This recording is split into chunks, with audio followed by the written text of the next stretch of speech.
I wanted to thank Florence and Wathen for a very kind invitation to speak here.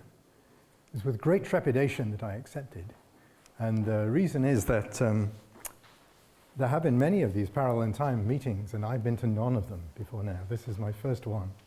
And so I was saying to some people last night and this morning that when I go to a meeting, especially for the first time, it's quite nice to listen to a few talks first, just to see what people know and learn a little bit about a community and so on.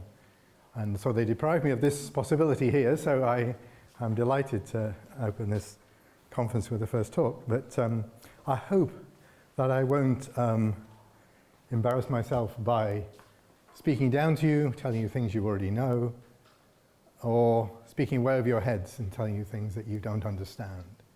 I'm in danger of doing both, because when I was asked to send in my abstract for this talk, I put in my abstract that I will talk about two things. It's distinctly two different things, really, that I'm going to talk about in this next hour. I do have an hour, is that right? So the first thing is, in a certain sense, is elementary and gets to this idea of nilpotency, that we have a very high degree nilpotency that we see everywhere in Parallelin-time. And the second thing I'm going to talk about is Navier-Stokes equations. And I'm going to tell you how we think we can solve the time-dependent Navier-Stokes equations Parallelin-time. Okay. So the second one is, I didn't know, is the pointer here? That one, is it? Oh, that one. So the second part of the talk is joint with my former student, Danieli and Ben Southworth, who's here somewhere. Ben? Okay. So I'm very glad that Ben will speak later on in the meeting, because some of what I'm going to say is exactly going to lead up to set the scene for his talk. Okay. So as I say, I don't wish to talk down to you, but I thought I would start with something very elementary, right? Just to get the ideas across, not because this is the only thing it applies to, but just to get the ideas across in a very straightforward way. So here we have a simple, linear, scalar, ordinary differential equation. Initial value problem right here. Its initial value, here's the differential equation. I do some kind of discretization. This one is a very simple discretization. Here's the time derivative, and I've just used essentially a theta method. So if theta is 1, this is backwards Euler. If theta is 0, this is forwards Euler. Right, basically, for this ordinary differential equation. And you can see I use slightly different fonts for discrete things. So y0 is the initial value, and this is the first solution, right, if you like. Okay, so what does this mean? We tend to write this down. Of course, it means that typically this is true for each k between 0 and L. And this character L is going to be the number of time steps throughout my talk. Whatever I talk about, that's the number of time steps. And that number of time steps, and here I call it tau, gets me to the final time t that I want to get to. Okay? So I can write down all of these equations. I mean, you might think that this is just a recipe for updating yk plus 1 when you know yk.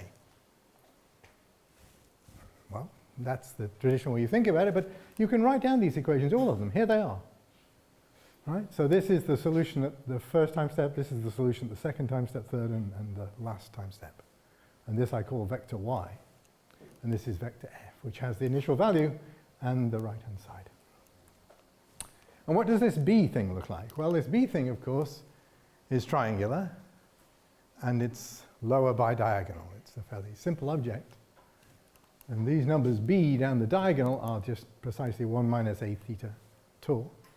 And these numbers C on the subdiagonal are just minus 1 minus, and so on. So B is a bidiagonal triplet, that is a constant diagonal matrix, if I choose a constant time step. So I shall come back to that issue later, but I'm talking about the simplest concept at the moment. So constant time step, we get that. Okay, so even if you think of this as a linear system of equations, then what do we all learn when we do our first course on numerical linear algebra? We learn that you solve such triangular systems by substitution, right? In this case, you just use forward substitution. Right? It's fairly obvious. And if you do forward substitution, well, then you can calculate y1 just from the first equation, y2 from the second, and so on. And that's exactly the same as just regarding this formula here as a way of updating yk plus 1 from yk. So in some sense, I've done nothing here, right? I've written something in the form of a matrix system, and the obvious way we would solve it is just gives us exactly what we would usually have. But that's not the only way we have to solve systems of equations. You may think, rather surprisingly, I'm going to suggest something else. Right? I'm going to suggest we solve these systems by iterative methods.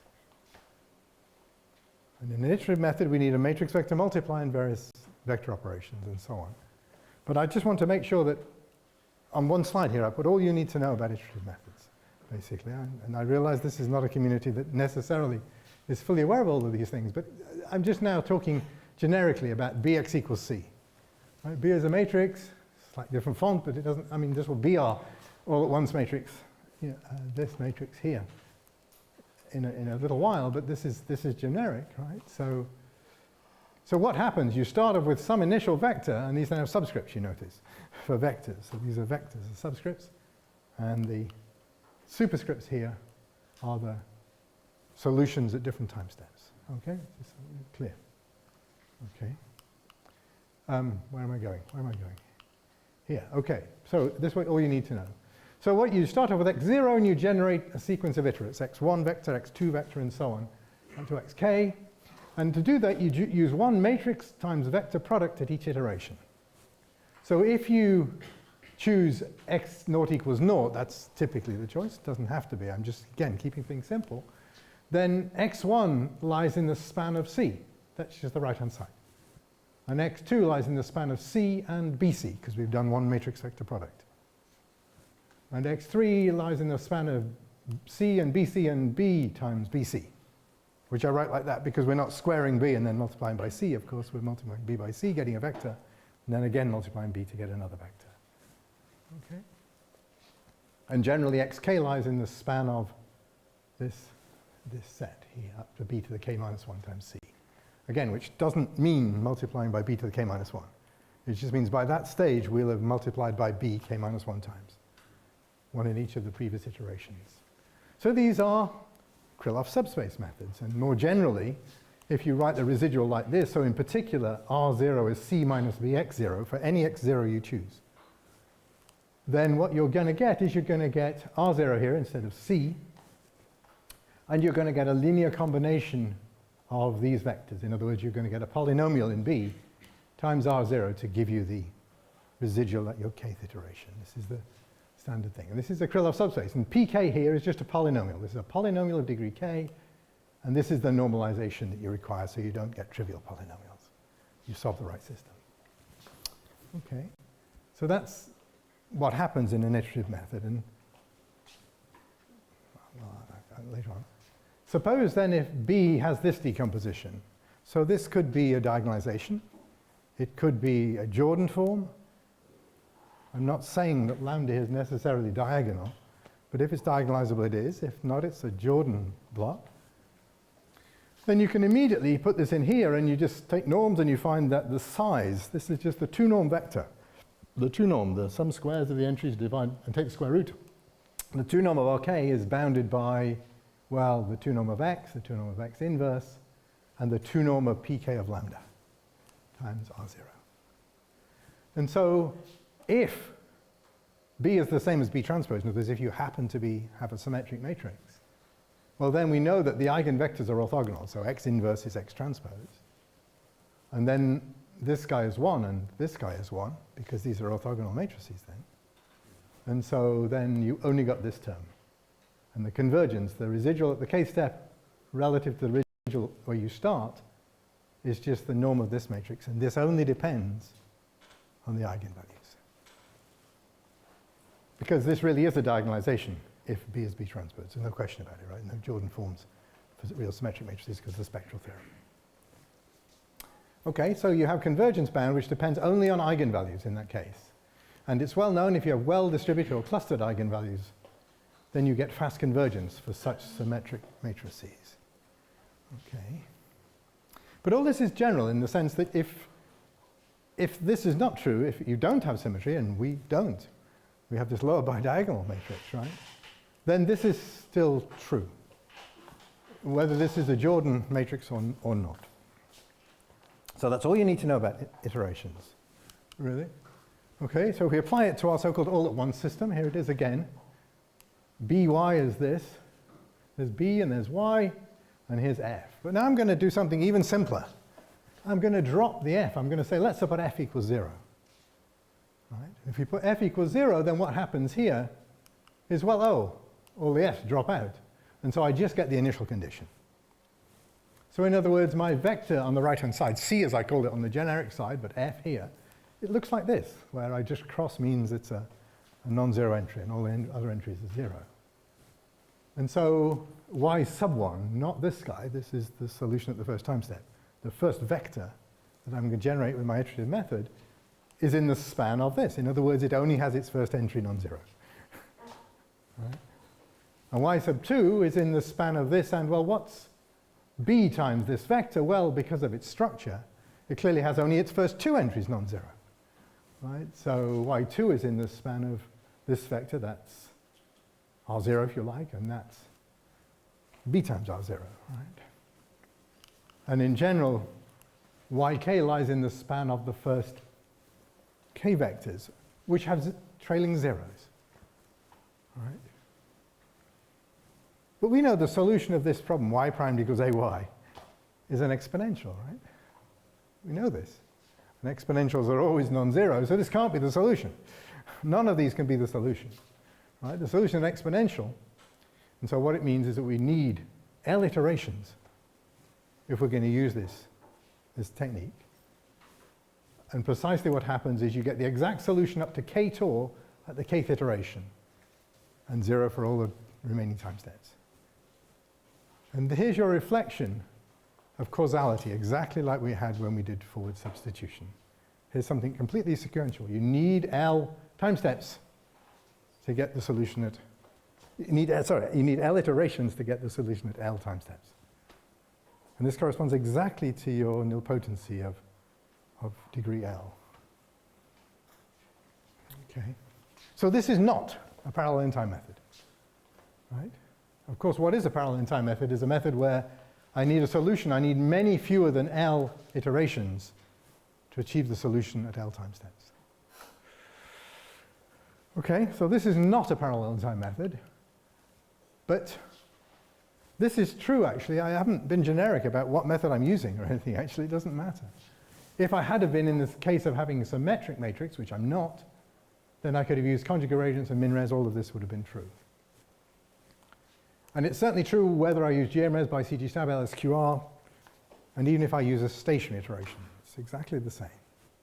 Any iterative method must have this property, basically. Unless you do preconditioning. So it's well known in the linear algebra community when we're solving discrete problems that come from differential equations, Navier-Stokes equations, whatever it is. In the steady case, it's well known that we need to precondition. Otherwise, we get really poor convergence, regardless of whether we have time stepping or not, right? And so I've written here in the simplest possible form, what's a preconditioner? It's just a matrix or an operator P so that this precondition system, I put in quotes because that's not exactly how we do it, but that's all you need to know. It's all you need to think about for this thing at the moment.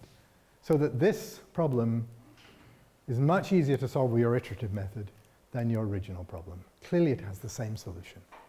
Right? That's what preconditioning, that's all it is, in a very simple-minded way. And of course, there's a vast amount of work on preconditioning. Domain decomposition, multi-grid preconditioning, multi-level preconditioning. There's a vast amount of work on preconditioning. But I'm just saying, this is all you need to know about preconditioning from my talk here. Okay. So what's a possible way of preconditioning our all-at-once system, our triangular bidiagonal system? So one way you can proceed, which seems a little perhaps unusual, but anyway, it's true, is you can use what Jen Pestano and I derived in 2015, which applies to any real Toeplitz matrix. So a Toeplitz matrix, remember, is one that has constant diagonals. So here's a real Toeplitz matrix. So the numbers A1 are all the same, and the numbers A minus 1 are, again, all the same, but maybe different than A1. So here's a real Toeplitz matrix. And I had one of those but it happened that only A0 and A1 were non-zero in my particular matrix. But nevertheless, I have a matrix like this, and the simple observation is that if you use this matrix, I call it the flip, right? The matrix I call Y, it's just the flip. You can see it reorders the variables back to front, basically. That's all it does. Right? If I use this matrix and apply it to B on the right or on the left, it doesn't matter, I get this matrix. And the only thing you have to realize here is this matrix is symmetric. Right? This is called a Hankel matrix, but that's not important. Hankel matrices, people who know anything about control and so on, know that Hankel matrices are horrible things, right? But I'm saying this thing, whether it be a horrible matrix or not, it has one property that I desire. That is, it's symmetric. So my matrix was real. Right? It wasn't complex. And I could flip it and I would get a real matrix which has only this diagonal and this diagonal non-zero for my bidiagonal matrix. Okay, so if it's symmetric, I can apply, well, these methods for symmetric systems, and minres is the one because it's indefinite almost certainly. And you can apply this robustly to B times Y, this flipped Toeplitz matrix. And its convergence will only depend on eigenvalues, because all I've done is I've bought the fact that the eigenvectors are orthogonal. So the x terms in my diagonalization just simply don't arise. Right? So the convergence depends on eigenvalues. So, all right, but how can I precondition? It still doesn't tell me how to precondition. And it happens that if you do if you do use minres, which we're having to do here because it's indefinite, then you need to have a symmetric positive definite preconditioner in this case. That's may seem a little technical, but it's true. You can't really get away with a symmetric indefinite precondition. If you do, you're essentially going to get complex eigenvalues. You essentially get into the general scheme of things. But that's just a little technical, but let's not worry about it. But anyway, fortunately, we don't have to worry about this because we have many candidates for preconditioners here, actually. And it's well known that many Toeplitz matrices, these constant diagonal matrices, are well approximated by related circulant matrices. I call these C, right? And a circulant matrix. So this was originally suggested by Gil Strang in a paper in 1986. And then this is Raymond Chan, and this is Tony Chan, and this is Eugene Tishnikov. Many people have worked on these things since. There's a very big literature on the circulant preconditioning of Toeplitz matrices. It's very big. And here's basically the result that is important, why people do this. So I'm saying here, for many symmetric Toeplitz matrices, again, we don't have a symmetric one, but think this is symmetric. Then if you use the Strang or the optimal, that's Tony Chan's circulant, then C inverse B, that's our precondition system, right, is I plus R plus E, where I is what you think it is, it's the identity matrix. R is of small rank, and E is of small norm. So many results of this type have been proved for these circulant approximations. So what this basically means is if you have something of small rank, that means there's only a few eigenvalues associated with that. And if you have something of small norm, then it means that I plus E is almost the identity. And so anyway, what this means is that the eigenvalues are clustered around 1, except for a few outliers corresponding to the rank of this guy R. Right? This has been well known now for, I don't think it was known then, I think it was known about here. So this has been known for nearly 35 years. Okay. So in other words, these circulants, designed in an appropriate way, are very good preconditioners for Toeplitz matrices. And you may think, well, that's not really helped us very much. Why has that helped us? And the important thing is here. Circulants are essentially fast transforms. They're Fourier transforms. And so the fast Fourier transform, in this amount of work, will actually diagonalize your circulant, any circulant. Right? So you have a way to precondition which is actually cheapish.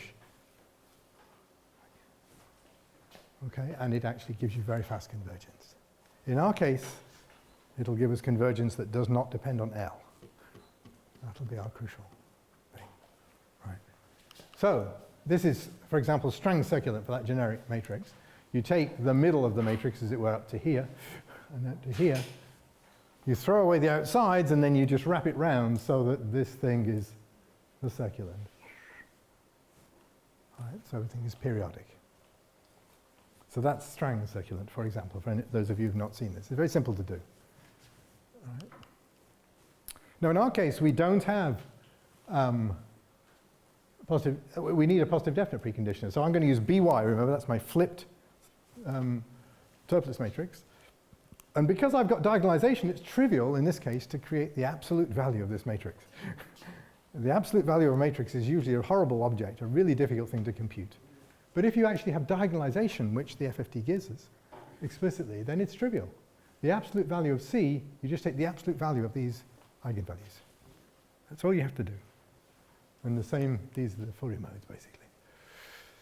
And so this guy is real symmetric positive definite. And the theorem proved by Jen and myself is that if you use this as a preconditioner for By, remember By is symmetric indefinite, then you get J plus R plus E, where J is not the identity, but it's a real symmetric orthogonal matrix with eigenvalues plus and minus 1. And that just corresponds to the fact it's an indefinite matrix, so there's some inertia, which is some positive arguments, some negative arguments. So these are all mapped to plus and minus 1. R is small rank, E is small norm. And so you get guaranteed fast convergence because min-rest convergence depends on the eigenvalues.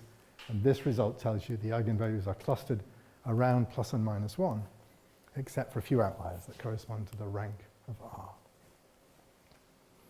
Okay. So, I mean, to do it, it's not difficult to do. Here's a trivial example. Is choosing a time step, choose an A, choose a theta. It doesn't matter what you choose. I just chose these almost at random. Here's L, 10 time steps, 100 time steps, 1,000 time steps of this length. These are not badly conditioned. This is the condition number. These are not bad matrices. I'm not saying these are badly conditioned matrices. But nevertheless, what I am saying is the number of iterations does not depend on L. Right? That's the important thing. And I didn't go any more than 1,000. What's the point? I can guess. I can extrapolate this sequence, actually. I can extrapolate it. It's quite easy. So here's a way of solving a trivial problem. You can do, it's not necessary you do some very simple time stepping. Here's a Bdf2 method. It looks like this. Again, you get a system. And B this time is lower triangular and has 3 stripes that are non-zero. You do the same approach. Here's L. Here's the condition number. These are slightly worse, but again, not at all bad. Here's the number of iterations. Again, independent of L. All right. So this gives you the possibility for a Parallelin-time approach. Because unlike when you don't precondition, you don't take L steps or anything related to L steps. Okay. So what you need to do to turn this into a Parallelin-time method is to efficiently implement all of the components in parallel. So matrix vector product, that's pretty easy. That's what the fundamental thing, actually. And the thing is, can you parallelize the fast Fourier transform? Well, it's a branching process, so yes, you can. And you can go and pick off the web FFTW or something in parallel form. So I'm telling you something that you would never ever do in some sense. Why would you solve a bidiagonal triangular linear system with an iterative method that has a relatively involved preconditioner?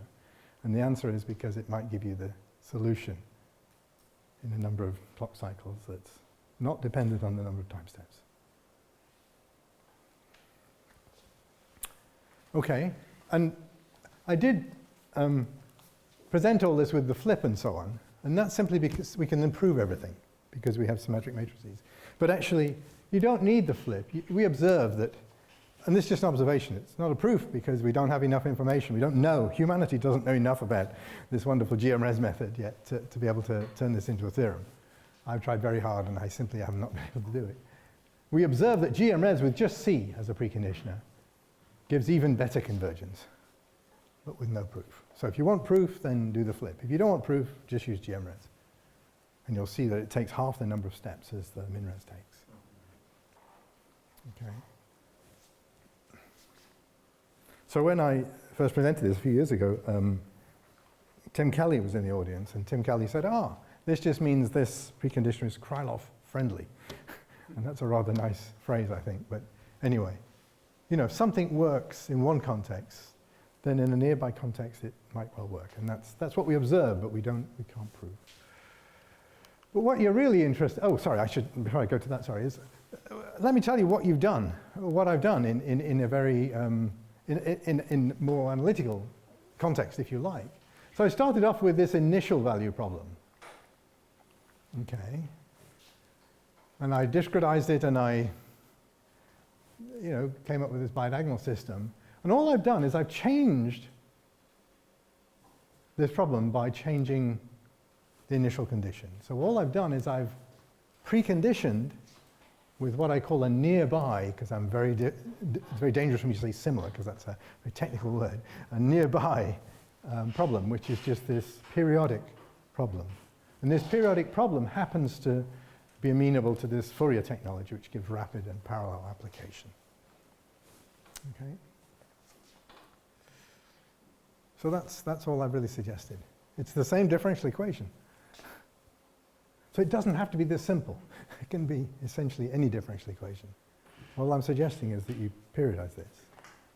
And I should also say that I've used constant time steps. That's strictly necessary in order to use strictly the FFT technology. But if you vary the time steps a bit, it doesn't go away. That is, you can still get convergence independent of L. I know there are approaches where you vary the time step to get diagonalizability, and that's slightly different. You know, you can't vary here the time steps a great deal, because then you lose the chance to precondition with an FFT effectively. But so it depends on what sort of problem you want to do. It may be that this is a very good approach for things like hyperbolic equations, where you've got waves moving, right? And you want a fairly constant time step. Whereas if you want to solve a parabolic problem, it may be not quite so suitable if you want to go to steady state, so you want to get longer and longer time steps to get there. I'm just saying, here's one of the horses. It depends what course you're on. Right? And everything I've said, you know, doesn't just apply to scalar ODEs. It applies to systems of ODEs and to time-dependent PDEs. And in the time-dependent PDE case, you get block turtlets or block circular matrices, and you can use essentially standard parallel technologies in space. That is the technologies we used to for steady state problems, parallel processing, domain decomposition and such like. And then we do periodic preconditioning only in time. So let me just show you briefly for diffusion problem. So here's a diffusion problem. This is the Laplacian. We're going up to t, we're in some domain omega. It doesn't matter. I haven't said whether omega is a 3-dimensional domain or a 19-dimensional domain. It does not matter.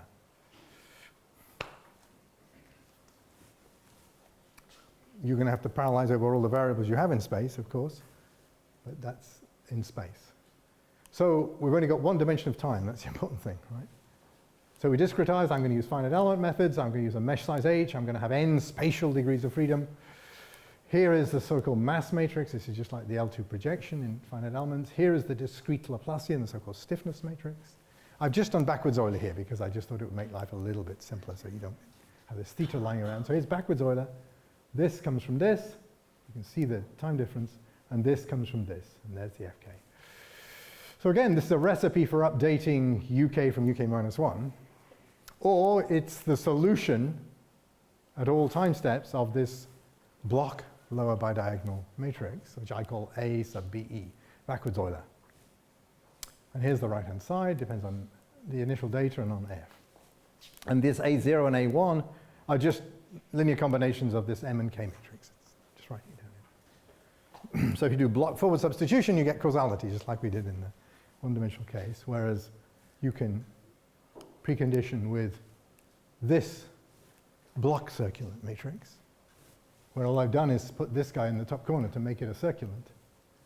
And then I've just quoted you the theorem, which is from the paper by McDonald, Pastone, and Wathen, 2018, that this preconditioner for that matrix is diagonalizable.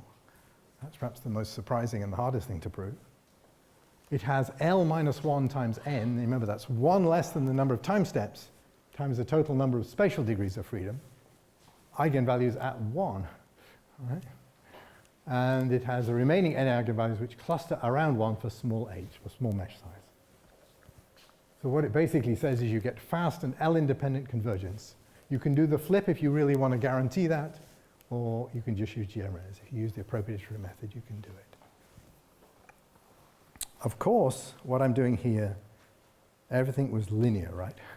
I'm doing linear algebra, this is a linear differential equation, and so on. Okay. So I'm not trying to oversell this, I'm just saying here's a possible approach. And you know, even when you solve nonlinear problems, you of course linearize it somewhere. And so we have solved nonlinear problems with this. Indeed, I'll show you the results of some in a second. Okay, that's the 2 lines indicate that that's the end of the first part of my talk, which is pretty good timing, I hope. That's all right. Sure. Maybe I'm completely wrong. Are you claiming that if you take the PDE with the initial value, you take the PDE with initial value, Yeah. and then you multiply by the inverse of that, Yes. and then you get the periodic problem? Yes, this is just a precondition. I'm not solving the periodic. I mean, I'm solving the periodic problem only as a precondition. No, okay, but is it that if you multiply by the inverse of this, you get the periodic problem, or I am completely This wrong? represents the periodic problem because you have this. Okay. This represents the periodic problem. I'm solving the original initial value problem. Full stop. In doing so, I'm borrowing a nearby problem that I can solve more easily, which happens to be this periodic problem. And I can solve this with Fourier technology. That's exactly what it is. I'm not interested in the solution of the periodic problem. I'm using it only because it's a nearby problem. In fact, it has exactly the same differential equation. But it's still very interesting because you get an identity for h small somehow. And the periodic problem is not the non-periodic problem. So that's right. How is that possible? Yeah. That it becomes the identity, or is there something which we don't see? So you have this matrix with small rank as well. So there'll be some eigenvalues which are spread out. All I'm saying is that our eigenvalues in our observations tend to cluster. Okay. For small h. Okay. We're not interested in h equals 0, of course, Martin. It's a trivial problem then, right? Yeah, but that would be interesting to see why it becomes the inverse somehow. Yes. But I suspect what will happen if you get to take h to 0 is that you'll see these few eigenvalues they will still be there corresponding to somehow. the small rank part. Okay. Still away from the from 1. Okay. That's what I suspect. Okay. But I haven't done that. I mean, it's a really good question. But if you're interested in the small h case, then the n will grow at the same time, right? Absolutely. Well, it depends. Yeah, if you've got a fixed domain, of course, small h means lots of n, right? Of course. So how much faster goes h to 0 than n tends to infinity? Oh, sorry, I guess, okay, I see what you're saying, Matthias here. I'm just saying here that when we calculate with small values of h, so that we have a fairly fine mesh in space, then we observe this. If you calculate with extremely enormous values of h, then you've got n eigenvalues which are pretty well scattered. I'm just saying those n eigenvalues become rather more well behaved as h gets smaller. That's all I'm saying. But I think some of them will remain bounded away from 1, as I'm just saying in response to Martin's thing, because this is not the identity. I guess what's not lost on you is that this periodic problem is somehow a nearby problem, right? It's not a totally different problem. I've not taken a different differential equation. So all I've done is I've changed the initial condition into a periodic condition. That's all I'm saying, right? So it can't be the identity. You're absolutely right. There's no way these two problems are the same, and that would be necessary if you wanted to get the identity.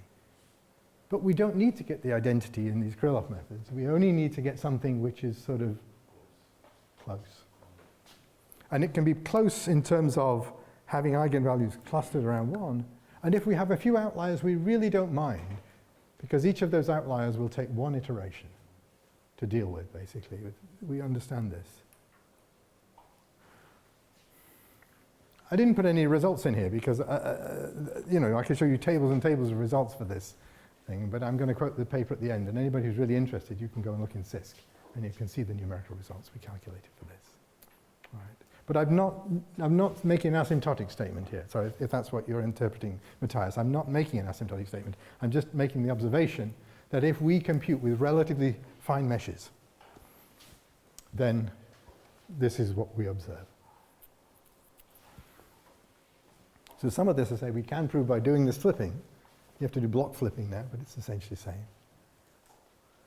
And this also avoids, it's well known in this literature on interprets circulant things. It's well known that there's even a paper which says there is no good multi-way circulant. They said you can't periodize in more than one direction and guarantee you get a good preconditioner.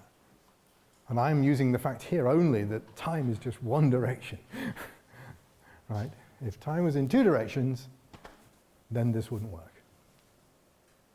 But I don't mind how many spatial variables you have. You have to deal with these matrices, of course.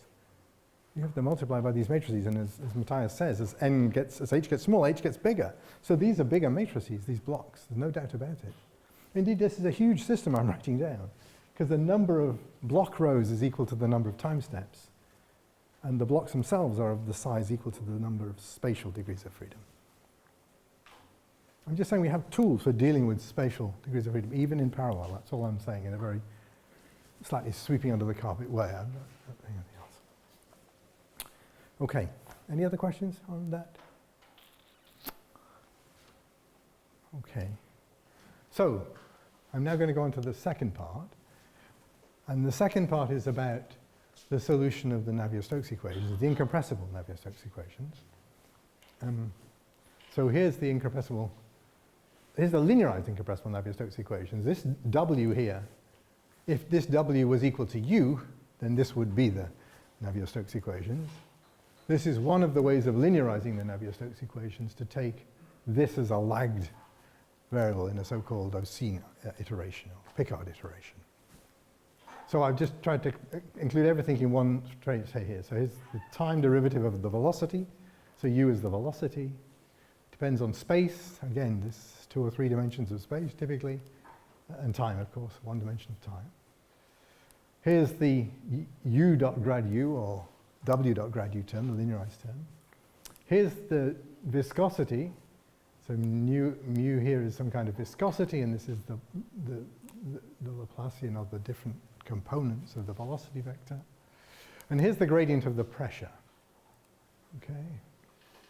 So flow only happens when you have a gradient of pressure. It's not matter what the pressure is. It only matters what the gradient of pressure. So this first equation here, and this would be source terms if you have any. And they typically might be boundary conditions or something would be what. But that's conservation of momentum. And here's conservation of mass. Right? So the divergence of the velocity field is always 0. And there's no doubt about this, right? If you have an incompressible fluid, then the divergence is 0. So you can say that, therefore the momentum is conserved whilst you remain on a manifold defined by this thing here, if you want to think topologically.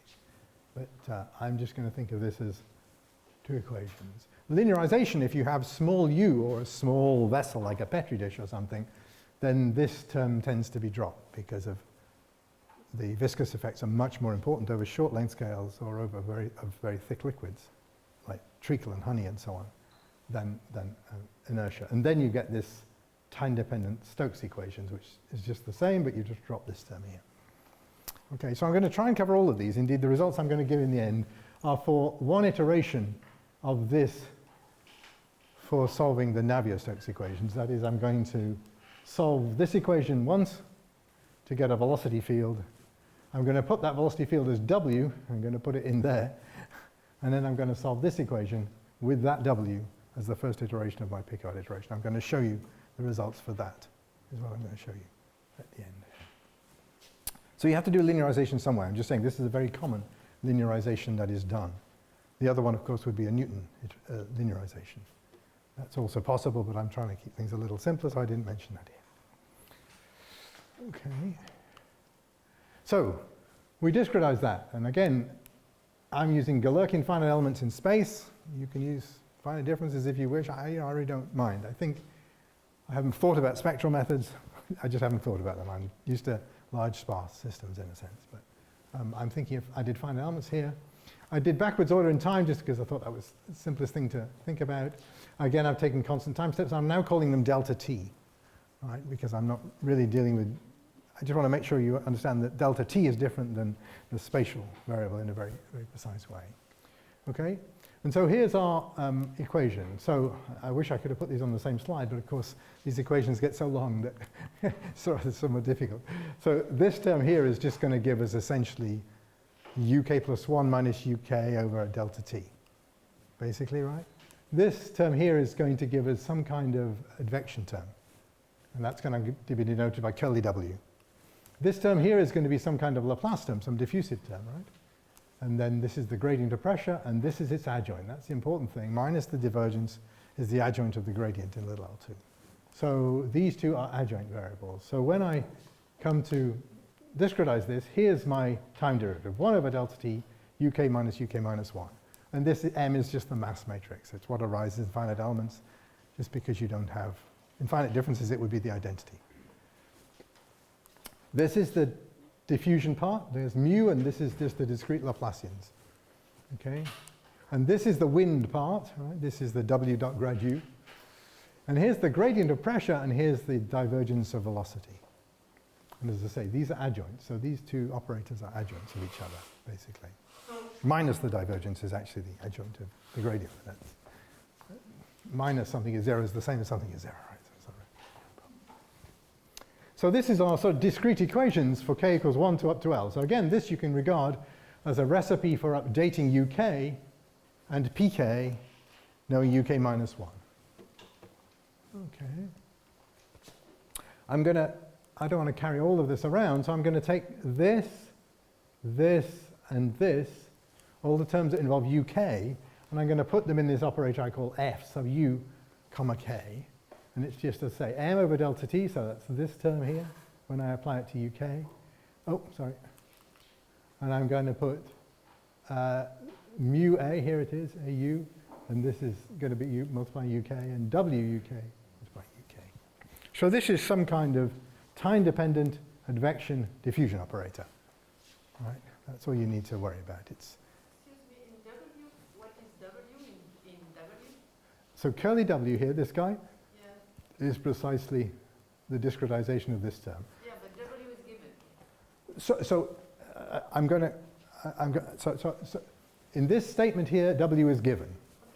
If one way to solve the Navier-Stokes equations where you would have a U here is to solve, first of all, the Stokes equations to determine U and P, to take that U that you get, which is an incompressible velocity field, and put it in there as W. And then to solve this for U and P. And then to put that U that you get back into there. That's Picard iteration for the solution of the Navier-Stokes equations. It typically takes 10, 15 iterations to converge. But you stay on the manifold, on the divergence-free manifold by doing so. That's why you solve these problems. That's a very standard way of solving the Navier-Stokes equations, I should say. So the W is just the discretization of this. I'm leaping slightly faster here, in the sense that I'm not telling you exactly how I discretize. What I exactly do is I take this term, I take a finite element test function, I multiply that test function, I integrate, because it's just standard Galerkin finite elements. But all I'm trying to tell you is it'll be a straightforward discretization of this term to give this term. So this is the advection term, basically, and this is the diffusion term, and they're just the time-dependent term. Okay. And so I could write this equation above as f sub uk times uk plus b transpose p is f and b transpose u is 0.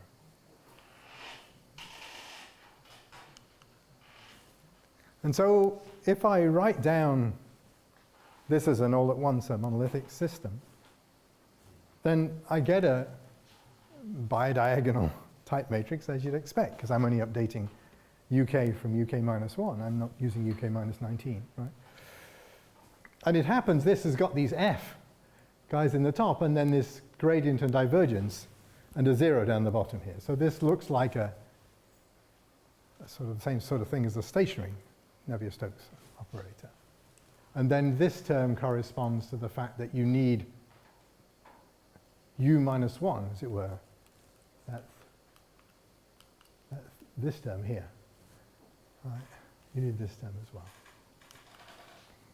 So this is, all I'm trying to take you with me is to say, well, of course, these lower bidiagonal systems are not a surprise. Right? Just like in the ODE case I introduced at the beginning, you're going to get some kind of low bidiagonal system here, Here's the velocity variables and the pressure variables corresponding to the first time step. Here they are corresponding to the last time step. And I'm just saying you have a matrix which essentially has these operators, where this is this time-dependent advection diffusion, gradient divergence, 0. Right? These are differential algebraic equations, right? These because the divergence of u is 0 is not time-dependent. And then this corresponds to the fact you've got to have uk minus 1. So this looks a rather difficult thing to do anything with. Okay, and with Danieli suggested, well, what we do is we just reorder this thing. And we reorder it instead of having u1, p1, u2, p2, and so on all the way down here. So these are vectors of the velocity and pressure variables, right? Instead of doing that, we order all of the velocities first. The velocity at the first time step, the velocity at the second time step, the velocity at the nth time step. And the pressure at the first time, the pressure at the second, and the pressure at the nth time step. And if you do that, then all of the gradients go here, because you've got gradients of pressures. And all of the divergence of the velocities equals 0 go here. And this is a 0 block still. And this guy at the top here now, well, what have we achieved? Essentially, this looks like a scalar problem. Right? We no longer have to worry about the manifold. This is a problem I feel a little more comfortable with. I hope you feel a little more comfortable with, because this is a problem many of you have solved. Right? You already have parallel-in-time methods for diffusion problems and for advection diffusion problems. Indeed, Ben is going to tell us something later on in the week about the exact method that we use here in our results. Okay. So now I have something I'm happy to deal with a technology that you have, right? This community has. But I've still got to deal with these things. Okay. So now I write this as F for this time-dependent advection diffusion problem for a single field, for a field. It's for each component of the velocity, but that's not a great issue. Right. Think of it as a scalar problem. It's not a big issue. It's just an advection diffusion problem, a time-dependent advection diffusion problem. Here's the gradients of pressure, and here's the divergence of velocity. Okay, so this is now our coefficient matrix. It's huge, right? Each of these blocks is the size of the number of degrees of freedom in our spatial variable. But I don't have to put this in my computer like this, right? I mean, this is just a way of thinking about these problems, right? And this is the number of time steps, of course. L is the number of time steps. So this is what's called in the literature a saddle point system. In fact, it's a non-symmetric saddle point system, because clearly this is non-symmetric.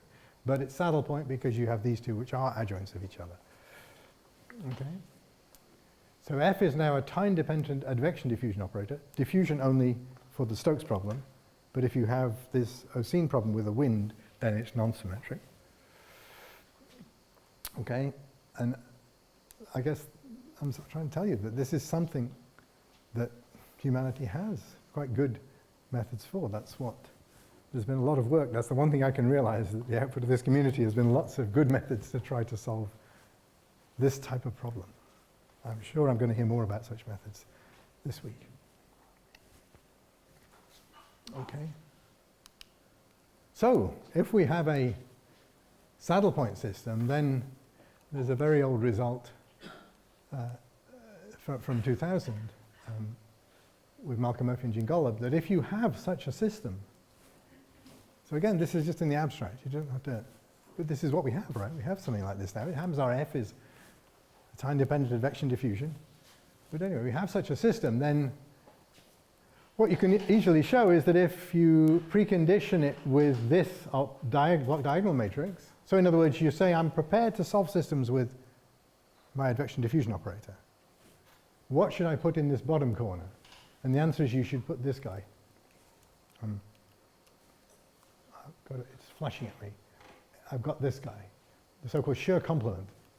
Okay, and if you put the Shear complement in this corner, then you get 3 eigenvalues in the case of block diagonal, and you get 2 eigenvalues in the case of block triangular. The block triangular doesn't involve any more work, really. You just have to multiply by this guy. It's well known. So what this tells you is it gives you a candidate for a preconditioner. And this candidate is not an approximate inverse in any sense, because it gives you 2 eigenvalues or 3 eigenvalues. But no, we don't care about that, because if we've got 2 or 3 eigenvalues, then our Krylov subspace of dimension 2 or 3 will give us the solution. That is, we need 2 or 3 iterations. I don't mind that.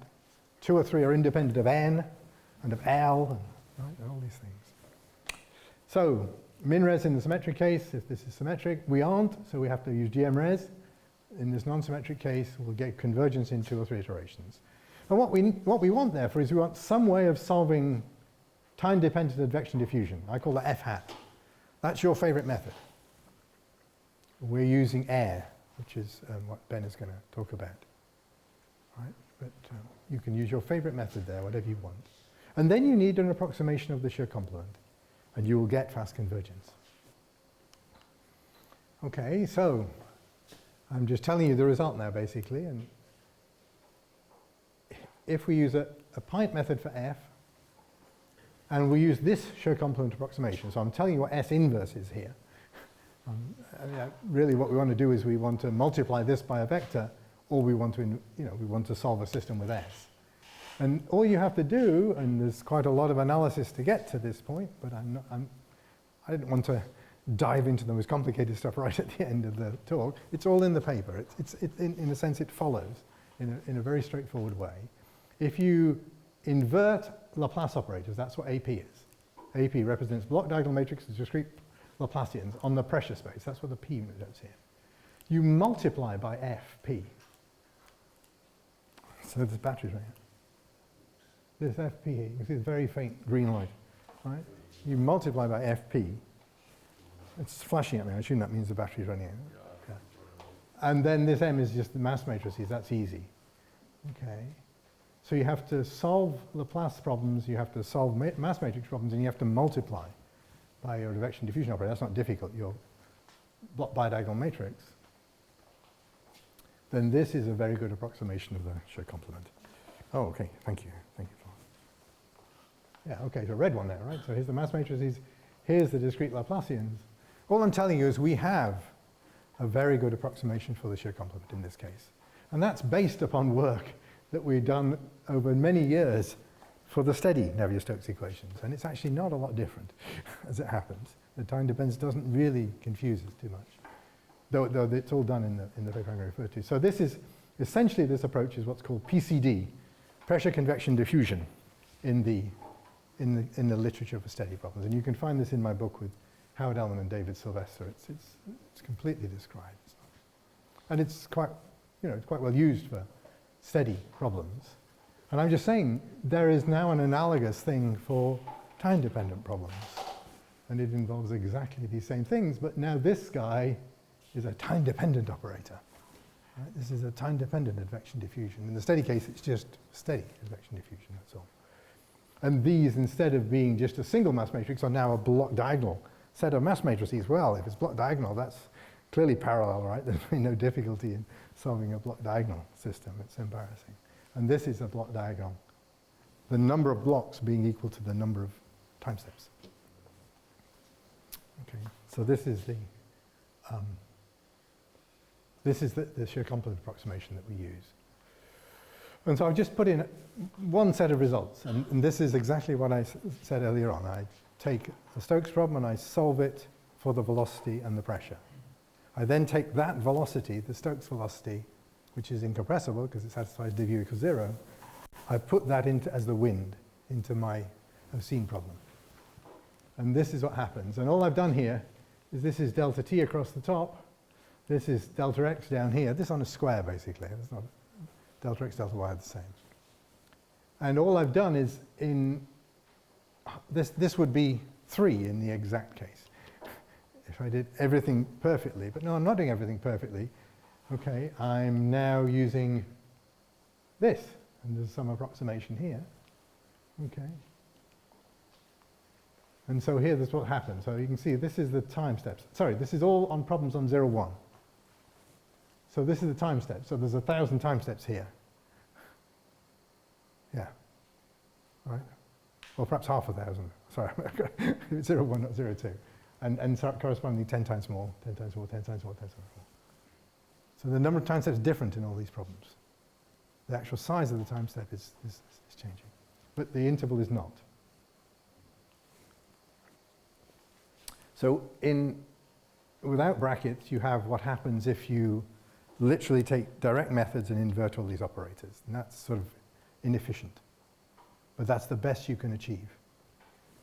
And so these are numbers of GM-res iterations. So this is 25, 23, and so on. This is just the number of spatial degrees of freedom. Again, the domain is fixed. It's a unit square. So this is the number of GM-res iterations. We often see this. The number of iterations reduces as you refine the mesh. That's simply because all your approximations become better because your discretization is getting more accurate. So this is well known in the steady case. In brackets here, I've just put what happens if we replace the inversion of FU, the solution of the time-dependent advection diffusion problem, exactly with the method I think that Ben is going to talk about later this week. Is that right, Ben? Today, okay. Yeah, okay. So you don't need to listen to me to discover what this operator is Ben's going to talk about today. I'm going to talk about why it's good for these advection diffusion problems, I guess. That's the reason we use it. This is easy. This is just mass matrices, so we just use Chebyshev semi-iterations. Well, it's well known. I put semi-iteration in because I never know whether, that's just what Richard Varga called it in the 1960s, and that's what everybody's called it ever since. I don't know why. FP is just a matrix multiply. So these are the three components of my Shear complement approximation that I have to do. This is the top left-hand block in my block diagonal. So I use air, I use Chebyshev, I do matrix multiply, that's just parallel. And actually we use Boomer AMG. Rob is over here, so he can tell you everything about Boomer AMG. I just use it from a package. Or Freddie just goes to Hyper and gets Boomer AMG. Right? And that's how we solve our Laplace problems. Okay? And this is the numbers that we get. And so it sort of doesn't vary very much with L. Let's say here L is 10 to the 4 times bigger than it is here. And it doesn't really vary with the number of spatial degrees of freedom either. Okay. So I think that's all I have for you. The work on the diffusion problem is described in this paper from 2018. I guess this talk, to a certain extent, is based upon this paper, which I wrote during the first autumn of lockdown, when I started thinking about these things. So this appears in this journal I've never used before, because, anyway, so this is a recent appearance. This is the paper with Ben and Fede Danieli, which is in CISC, which describes this space-time block preconditioning for Navier-Stokes equations. And there are other generalizations, but I decided to stick to only one problem here. So that's in CISC this year, I think. So this is very up to the minute. I'm not.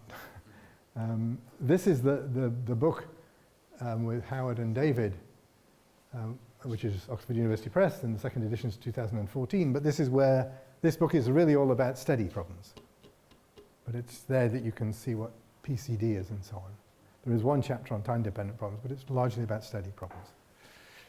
And then, for those of you who might be interested, there's a general article in Active Numerica, which I wrote 7 years ago on preconditioning, which is getting a little out of date, but it still sort of has some things in it that are reasonable. So I think that's all I have for you. Thank you, Grant.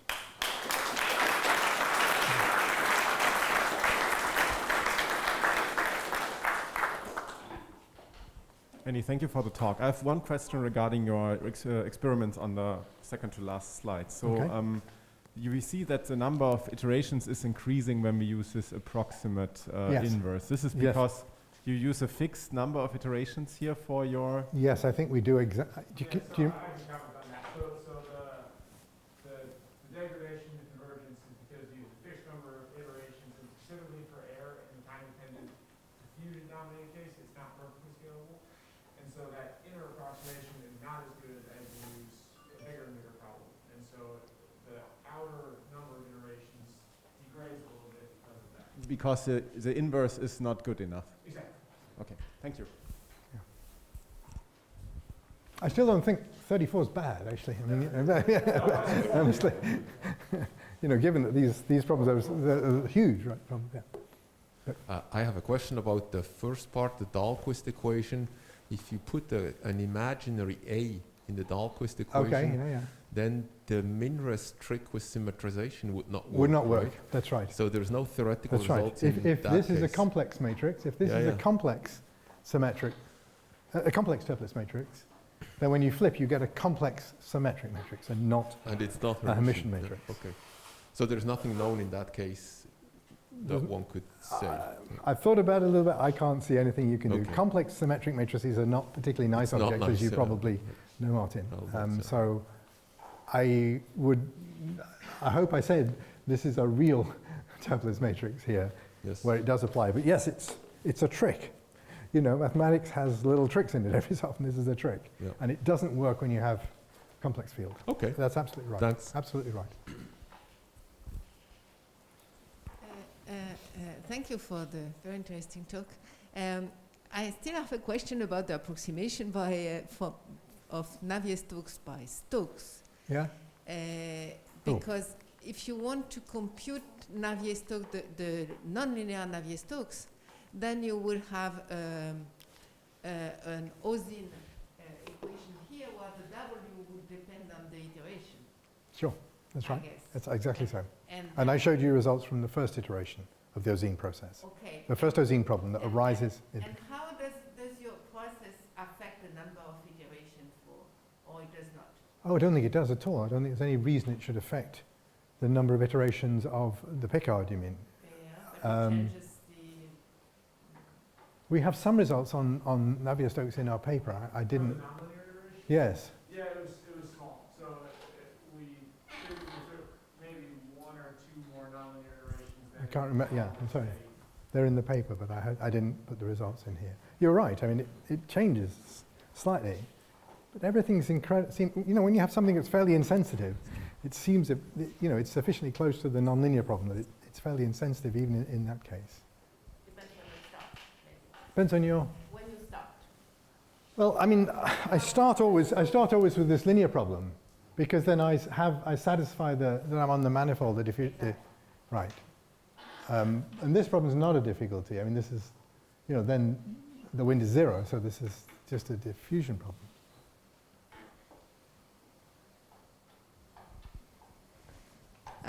How do you measure the accuracy of your algorithm? Have you computed a reference solution, or do you have an a posteriori error estimator? And this relates to my second question. What's your criterion to stop your iterations in? Okay, so let me answer the second one first. We use here a very simple tolerance for our GMRes, which is a residual reduction of 10 to the minus 10. So Fede Danieli likes very accurate things. This is much more than you need. In which norm? Well, it's in the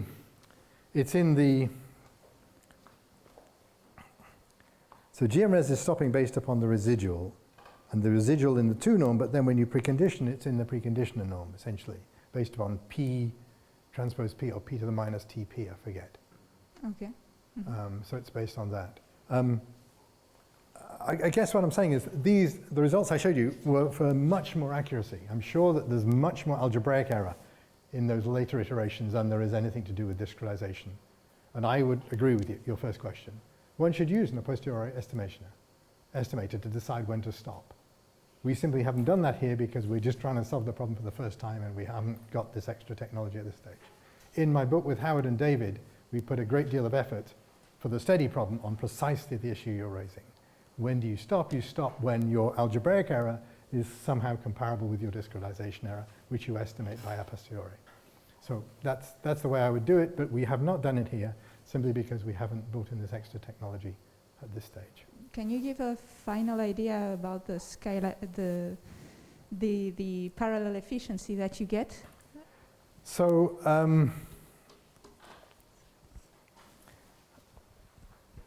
we've tried to estimate this, and we have some results in our paper, and I'm not a very good person at it. You can see I'm not trying to, this is the fundamental question, right? Is the Parallelin-time method, does it parallelize? I've tried to indicate to you that that here is an approach that you can use for parallelization in time. But we haven't done tremendous amount of application. I mean, Ben will have done most of the actual computations in parallel. We've done some simple ones. We do get some efficiency, but we simply don't have enough results to say how efficient it is relative to solving single time steps, solving by forward substitution. If I can comment a little bit more on Okay, please do. So the main comparison we did was the comparison of iteration count, because in principle, each iteration that we do for the space-time method should be very comparable cost to solving one iteration of every time step of the sequential method. And so our increase in iteration counts was between 1 and 2 times usually. So the overhead versus sequential, typically 1.5 to 2x, which is not so bad. And but that's not totally fair, because if we're doing just Stokes, for example, the diffusion solves are going to be easier than the space-time diffusion solve. And so that's like our rough estimate. We didn't get into profiling. If we went into more advection-dominated problems, I think the space-time advection diffusion problem is not so different from a steady advection diffusion problem if you have strong advection.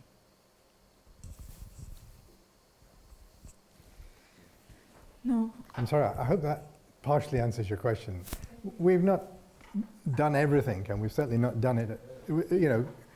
You're talking about a lot of technology here in some sense, and I'm just pointing at some technology that we've used to you. But we certainly haven't used everything yet that we would like to use. I wonder, can you extend the method to non-constant coefficients? So the non-constant coefficients is exactly the same issue as non-constant time steps, essentially, in the first part. Okay. Essentially, you're varying something. So if you have, in the first part, if you have coefficients that vary slightly, then you're okay. If you have coefficients that vary over orders of magnitude, no chance. No chance if it changes too much. I mean, here, this is a variable coefficient, right? I mean, yes. In this more difficult problem, this is a variable coefficient, though, right? This wind, right, is going to be a vector field, right? That's just a variable coefficient in the language, right? That's all it is. Thank you. And we solved this problem because we have good Parallelin-time methods that work for variable coefficients.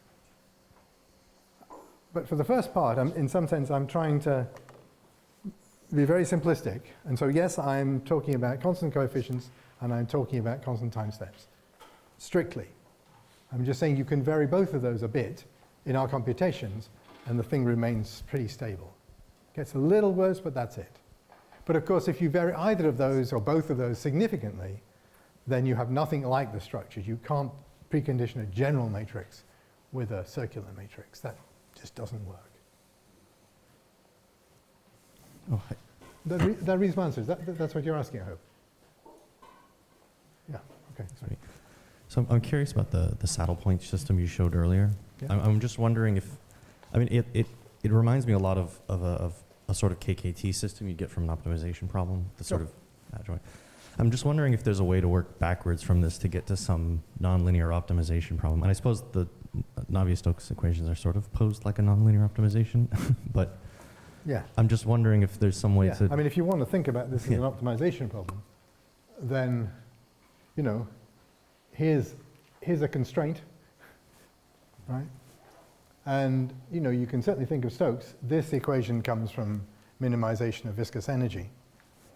But the thing that's different, I guess, is this is your Lagrange multiplier in that case, right? So absolutely. I mean, so when we did all this work on saddle point systems, we didn't know what to call them the first thing. And we used to call them KKT systems, actually, because we didn't know. So there's Karushka and Tucker, which are the first order necessary conditions for optimization. So, I mean, the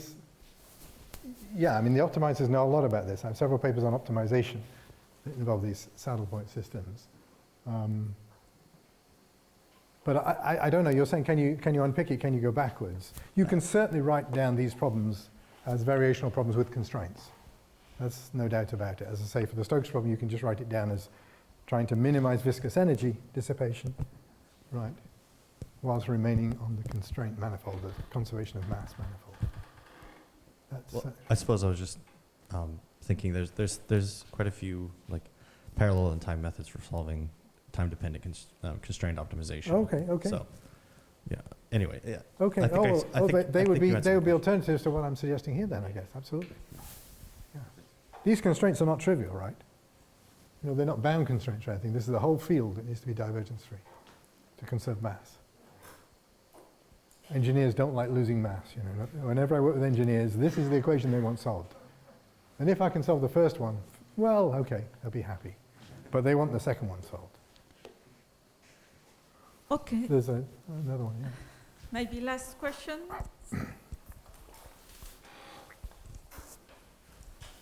Thank you. So for the initial linear system, we think that if we use a Krylov method, we need at least L iterations Yeah. to solve the system. So I put that in to just But- show that iteration by itself is not sufficient Yes. to get But anything what if parallel. we use a rational Krylov space? Sure, but then you've got to solve a system Yes. with the coefficient matrix. Absolutely. If you want to do rational approximation, you might do better.